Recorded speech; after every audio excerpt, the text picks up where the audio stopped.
IDTV మన ఉనికి మన వాణి. నమస్తే, వెల్కమ్ టు ఐడిటీవీ. నేను మీ శ్రావణి. టీవీ మన ఉనికి మన వాణి. కాపు ఉద్యమ నేతగా పేరొందిన ముద్రగడ పద్మనాభం చాలా కాలంగా యాక్టివ్ పాలిటిక్స్ లో లేరు. అయితే తను కాపుల కోసమే పుట్టానని, వాళ్ళ కోసం ఏమైనా చేస్తానని చెప్తుంటారు. అందుకోసం ఎవరితోనైనా కలిసేందుకు వెనుకాడరు. ఇప్పుడు ఆయన పాలిటిక్స్ లో యాక్టివ్ గా అయ్యేందుకు సిద్ధమవుతున్నారని టాక్. త్వరలోనే ఆయన వైసీపీలో చేరి ఎమ్మెల్యేగా పోటీ చేయబోతున్నారని సమాచారం. కాపుల ఓట్ల కోసం వైసీపీ తీవ్రంగా శ్రమిస్తోంది. గత ఎన్నికల్లో వైసీపీకి కాపులు అండగా నిలిచారు.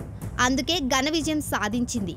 కానీ ఈసారి అలాంటి పరిస్థితి లేదని అర్థమవుతోంది. పవన్ కళ్యాణ్, చిరంజీవి సహా కాపులను వైసీపీ ప్రభుత్వం వేధించిందనే ఫీలింగ్ వారిలో ఉంది. గత టీడీపీ ప్రభుత్వం ఇచ్చిన కాపు రిజర్వేషన్ల విషయంలో వైసీపీ వైఖరి కూడా కాపులకు ఏమాత్రం రుచించలేదు. వైసీపీ కూడా తమను ఓటు బ్యాంకుగా పరిగణిస్తోంది తప్ప తమకు చేసిన ప్రయోజనం ఏమీ లేదని వాళ్లలో ఆవేదన కనిపిస్తోంది. పైగా ఈసారి కాపు ఓటు బ్యాంకు పవన్ కళ్యాణ్ వైపు వెళ్తుందనే అంచనాలు కూడా వైసీపీని కలవరపెడుతున్నాయి.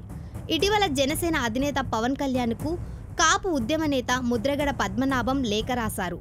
టీడీపీ జనసేన పొత్తులో భాగంగా 80 అసెంబ్లీ సీట్లు, 2 సంవత్సరాలు ముఖ్యమంత్రి పదవి అడిగి ఉండాల్సిందని ఆయన అన్నారు.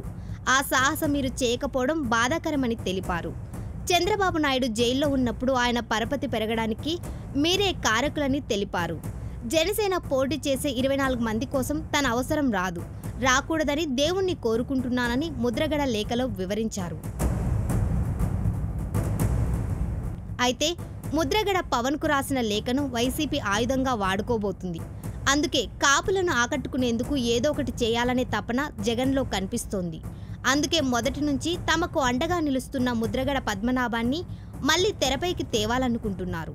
టీడీపీ ప్రభుత్వానికి వ్యతిరేకంగా ముద్రగడ పద్మనాభం కాపు ఉద్యమాన్ని తెరపైకి తీసుకురావడం వెనుక వైసీపీ ఉందనే ఆరోపణలు ఉన్నాయి. జగన్ ప్రభుత్వం అధికారంలోకి వచ్చాక తుని రైలు ఘటనలో నమోదైన కేసులను ఎత్తేసింది. దీంతో తాము కాపుల పక్షపాతని చెప్పుకునేందుకు ఆస్కారం లభించింది.